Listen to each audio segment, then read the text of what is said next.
other night I was rewatching a show while eating dinner, and my roommate came in and asked me, how many times do you think you're gonna watch that show? And I'm not gonna lie to you, I had to stay with that question for a little bit because the answer had nothing to do with the show itself. And that's where we have to stop and cut the subtext, because nobody with 17 streaming apps is rewatching the same thing by accident. We go back to familiar stories because they do something that new stories can't do immediately. They remove uncertainty. A new show sounds fun until they ask you to learn 8 characters, 3 plot lines, a set of secret twins, and somebody's trauma all in one episode. Now your nervous system has homework. A familiar story skips all of that. You already know what matters. You already know the rhythm. You already know how it feels to be there. And research backs this up. People often rewatch familiar media for comfort, stress relief, and lower mental effort. And if that comfort sounds familiar, it's because it is. Think back to whatever you clung to growing up. A blanket, a favorite book, a stuffed animal. Those objects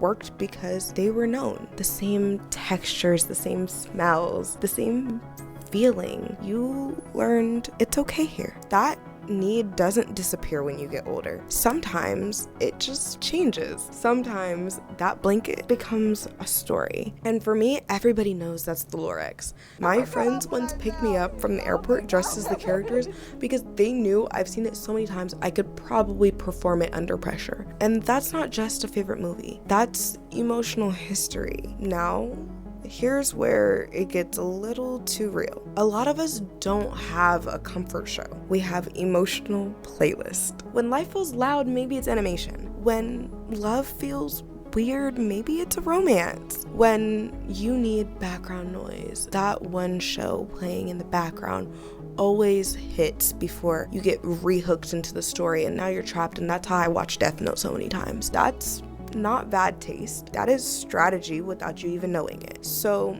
no, you're not rewatching the same thing again. You're reaching for predictability. You're reaching for relief, and you're reaching for a feeling that already knows your name. And once you see that, another question starts tapping at that window. Because if comfort can calm you so well, what happens when you stop using it to rest and start using it to hide? Because if we're being honest, the same show that helps you breathe can also become the place that you go to avoid breathing through real life. And that's a conversation a lot of us are not ready to have. So let's be clear, comfort media is not the villain. Familiar characters and predictable stories have been linked to reduced anxiety and less loneliness and a sense of companionship. That's real support, and we're not denying that. Sometimes you don't need a new show. Sometimes you need a world where you know everybody's name and nobody can surprise you in a harmful way. That's why people fall asleep to the same thing every night. Not because they're lazy, because overwhelm makes thinking so expensive. And I know I'm not the only one who's hit play on something just so their nervous system can relax a little. But here's the shift. Because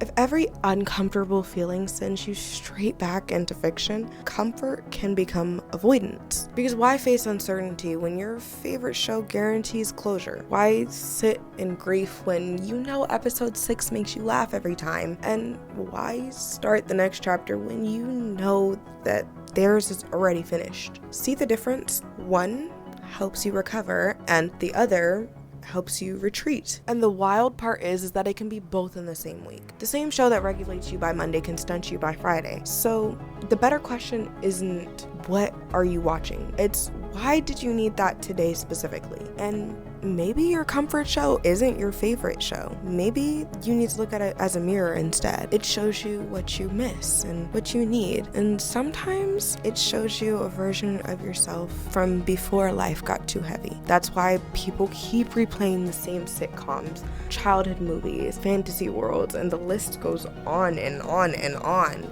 We're not only rewatching stories, we're revisiting safety. We're revisiting memory. We are trying to find our way back to ourselves. So I'm curious, what story keeps making its way back to you? And more importantly, what do you think it's trying to give you?